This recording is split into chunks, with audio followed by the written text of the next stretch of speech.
Garra. Se a princípio você não alcançar o sucesso, se recomponha e tente. Tente novamente. Bem, pelo menos é isso que dizem por aí. Escutamos constantemente que devemos perseverar, mesmo se as coisas parecem difíceis a princípio. No entanto, apesar de toda essa ênfase no trabalho duro e na consistência, nós não acreditamos que isso vai nos levar ao topo. Em nosso coração sabemos que é o talento e não a perseverança que leva as pessoas ao topo. Mas esse pensamento é incorreto. O talento é superestimado. O que você realmente precisa é de coragem e determinação. O talento natural é muitas vezes superestimado. Qual qualidade você acredita ser mais importante em um parceiro? Inteligência ou beleza? E em um funcionário, talento natural ou ética de trabalho?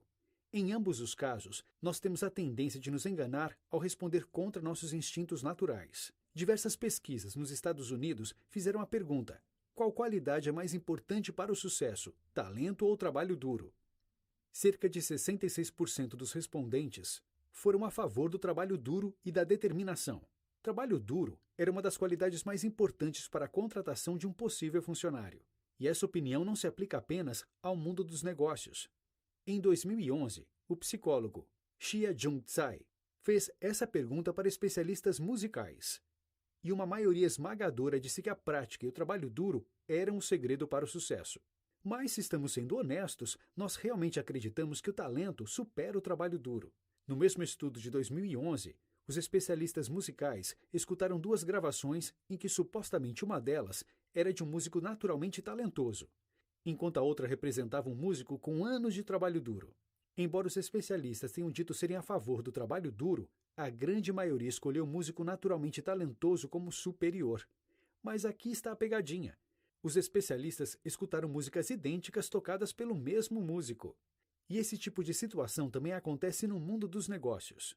O estudo de Tsai também observou empreendedores experientes e descobriu que as pessoas que trabalham duro precisam de muitos anos de experiência e de pelo menos 40 mil a mais em startup capital para competirem com as pessoas talentosas. Se um candidato é apresentado como uma pessoa com talento natural para se conectar com as pessoas, ele será considerado mais valioso do que alguém que trabalhou duro para construir uma rede de colegas. Esforço é muito mais importante que talento. Quando Bill Clinton subiu à presidência dos Estados Unidos, parecia não ter se esforçado tanto para isso. Do contrário, para Hillary Clinton, nunca foi tão fácil assim. Mas isso poderia, na realidade, trabalhar a favor dela. O esforço não só gera maiores habilidades, também gera resultados, o que faz com que o esforço seja 2 vezes mais importante que o talento. Você pode pensar nisso como uma equação. Para determinar seu nível de habilidade, você pega seu talento em uma determinada área e multiplica pela quantidade de esforço. Então, talento vezes esforço é igual a habilidade. Mas quando estamos falando de resultados, você precisa colocar a habilidade de volta na equação. Então, mais uma vez, os resultados serão dependentes da quantidade de esforço que você coloca. Dessa vez, habilidade versus esforço é igual a realização. Você pode também pensar nisso em termos atléticos. Mesmo quando você é naturalmente talentoso, ainda precisa colocar esforço para praticar e desenvolver sua habilidade. Por exemplo, se você quer ganhar a medalha de ouro nas Olimpíadas, será quase inteiramente dependente do seu esforço para chegar lá.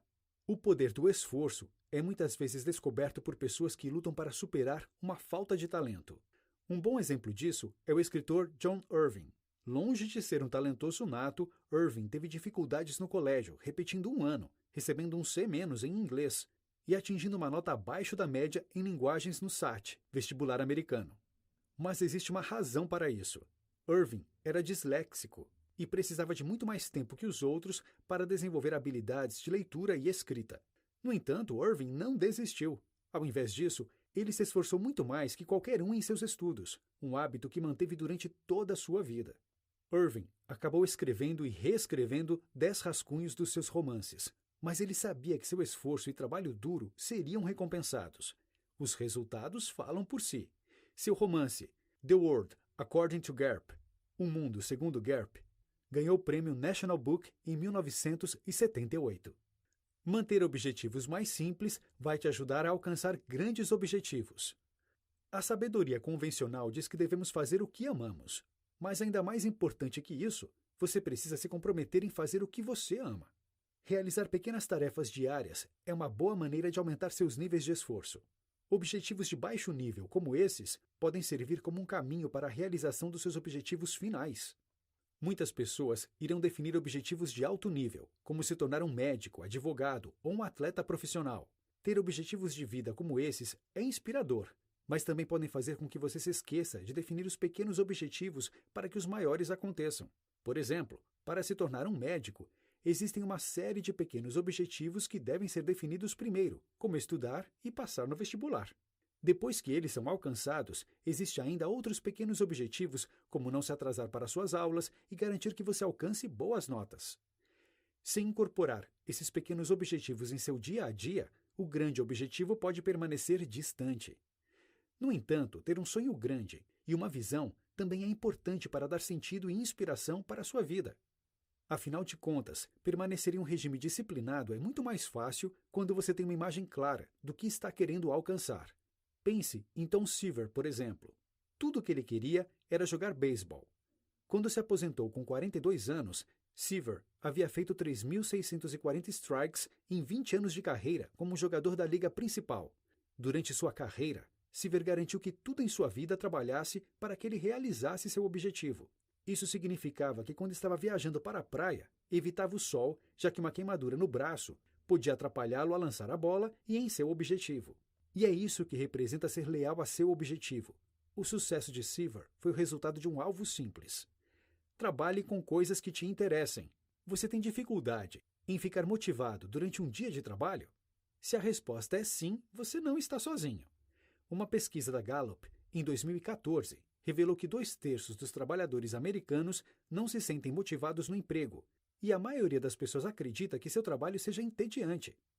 Na realidade, apenas 13% dos trabalhadores disse se sentirem engajados com o trabalho. Essas estatísticas ressaltam um fato simples: não importa quanta força de vontade você tem. Se você quer continuar motivado, é importante fazer alguma atividade que te interessa.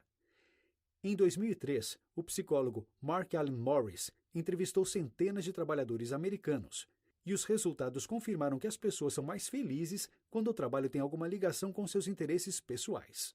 Isso significa que pessoas criativas provavelmente nunca se sentirão totalmente engajadas com o trabalho administrativo, por exemplo. Da mesma maneira, alguém que gosta de ajudar e trabalhar com outras pessoas pode ter dificuldades para encontrar satisfação em um trabalho solitário. Assim, também é importante ter expectativas realistas sobre os trabalhos disponíveis para você. O psicólogo Barry Schwartz aconselha estudantes da Pennsylvania Swarthmore College há 45 anos. E ele observou que a geração atual está mais propensa a ter expectativas irrealistas sobre o futuro. Schwartz observou que esse olhar incorreto se infiltrou nas vidas românticas e profissionais dessa geração. Em se tratando de trabalho e romances, ele descobriu que os jovens adultos de hoje têm a impressão de que existe uma combinação perfeita esperando por eles. E qualquer coisa que seja diferente disso é um desperdício de tempo. A geração atual precisa saber que, na realidade, existem muitos empregos e parceiros possíveis para alcançar uma carreira e um relacionamento bem-sucedidos. E depois que você encontrar essa carreira ou parceiro, não se esqueça da importância de perseverar para alcançar seus objetivos. Pratique com inteligência e não se prenda às mesmas técnicas. Se você gastou muito tempo estudando para algumas provas, é provável que saiba como é fácil gastar um dia inteiro copiando informações inúteis e acabar com uma nota ruim. O fato é que praticar muito pode ser um desperdício de tempo se você não pratica de maneira inteligente. As pessoas que praticam sempre têm mais sucesso em dominar uma nova habilidade do que as pessoas que não se esforçam. Assim, o psicólogo cognitivo Anderson Erickson descobriu que a chave para esse sucesso é a prática inteligente. Considere os atletas. Os corredores bem-sucedidos não praticam com objetivos vagos em mente. Eles são precisos e mantêm os olhos em cada detalhe das corridas, incluindo o monitoramento das respostas corporais e das distâncias percorridas. Os objetivos deles também são precisos. Eles buscam correr 100 metros a mais que da última vez, alcançar uma velocidade específica ao fim do mês ou diminuir a tensão em seus ombros durante o treino. Os benefícios da prática deliberada são te tirar do piloto automático, te ajudar a evitar repetição e trazer grandes resultados. Os médicos também se beneficiam de treinamentos específicos. Sabendo disso, a Erickson Desenvolveu um programa para ajudar a treinar os médicos a lidarem com situações críticas específicas, como paradas cardíacas. O programa dá aos médicos feedbacks depois de sugerirem certos métodos de treinamento, ajudando quando o médico caminha em uma direção errada. Durante uma sessão de treinamento do programa, o médico se manteve no piloto automático. Ele não estava aprendendo com os feedbacks e repetia sempre o mesmo erro. Embora praticasse de maneira cuidadosa, ele estava simplesmente se repetindo sem fazer nenhum progresso. Ele só conseguiu mudar e acertar quando pediram que parasse por um tempo para pensar e refletir sobre o que estava fazendo. E assim, ele conseguiu obter bons resultados.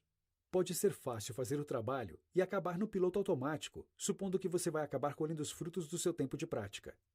Mas isso não vai acontecer até que você pare e reflita sobre o que precisa melhorar, e então comece a praticar.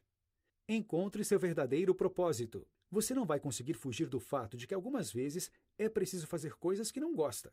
E em muitas dessas vezes, você vai procrastinar e adiar tanto uma tarefa que ela vai parecer uma luta interminável. A melhor maneira de evitar a procrastinação é se motivar ao encontrar o propósito do seu trabalho.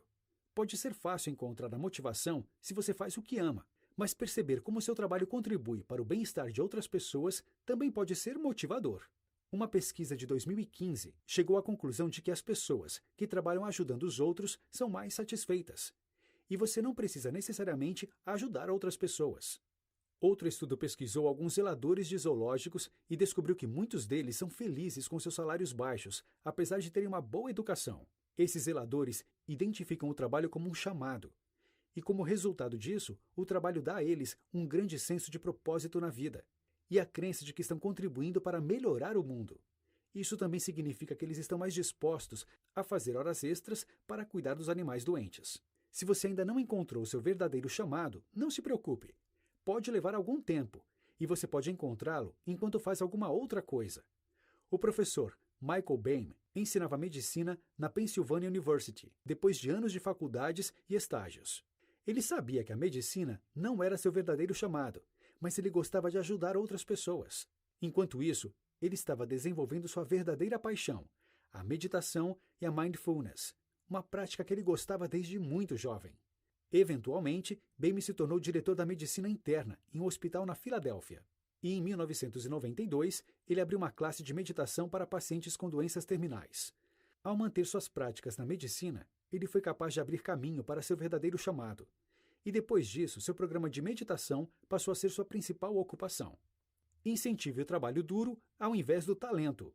Infelizmente, as crianças são expostas a diferentes conselhos ruins, especialmente quando escutam que não são inteligentes o suficiente e que o trabalho duro é um desperdício de tempo. Isso pode levar a pessoas que não conseguem alcançar seu potencial. Para evitar que isso aconteça, é importante reconhecer e encorajar o trabalho duro, ao invés de recompensar apenas o talento. Ao invés de acabar com as esperanças de alguém, lembre as crianças de que habilidades podem ser alcançadas através do trabalho duro e de que a determinação e o esforço trazem recompensas. Infelizmente, as escolas normalmente recompensam as crianças pelo talento e não pelo trabalho duro. Os professores americanos Mike Feinberg e Dave Levin estão tentando mudar essa visão.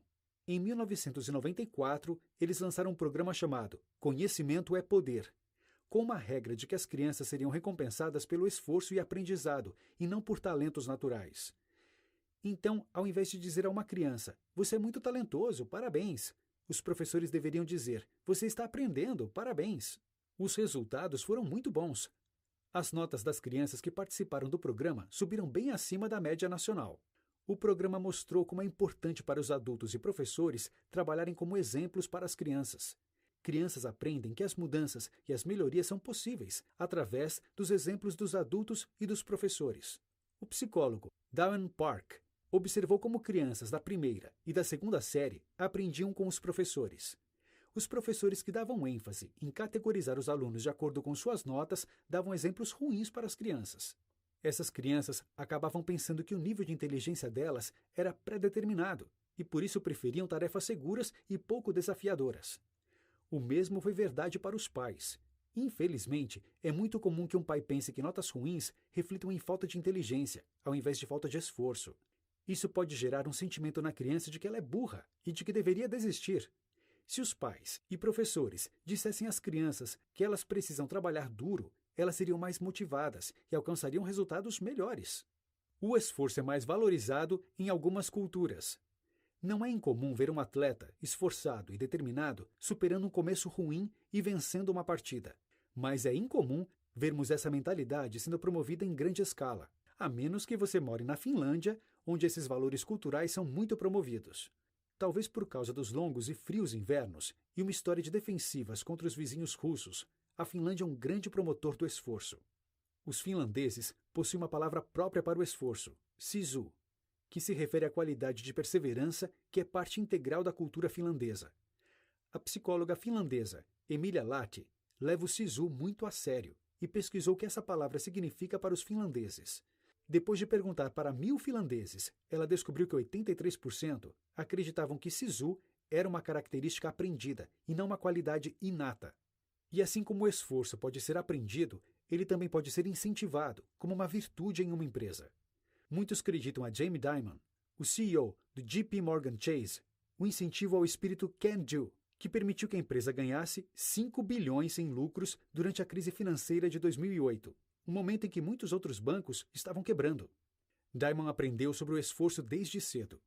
Quando seu professor de cálculo do colégio teve um ataque cardíaco, a escola enfrentou problemas para encontrar um substituto apropriado. Isso fez com que metade dos alunos desistisse da classe. No entanto, Dimon era parte da outra metade que insistiu e aprendeu cálculo por conta própria. Esse é o espírito de determinação que Dimon ensinou a seus funcionários em reuniões por todo o país. Ele os inspirou a lutar e vencer diante da adversidade, promovendo motivação, senso de propósito e definindo um objetivo que os levaria ao sucesso. Notas finais. Assuma um desafio e pratique seu esforço e perseverança. Por exemplo, decida escrever uma história curta. Defina o tamanho da história e seu prazo. Planeje o que você vai precisar alcançar todos os dias para continuar no caminho certo. Agora, comece a cultivar o poder do seu esforço. Dica do 12 minutos. Gostou do microbook? Você pode assistir ao TED que a autora deu sobre o tema.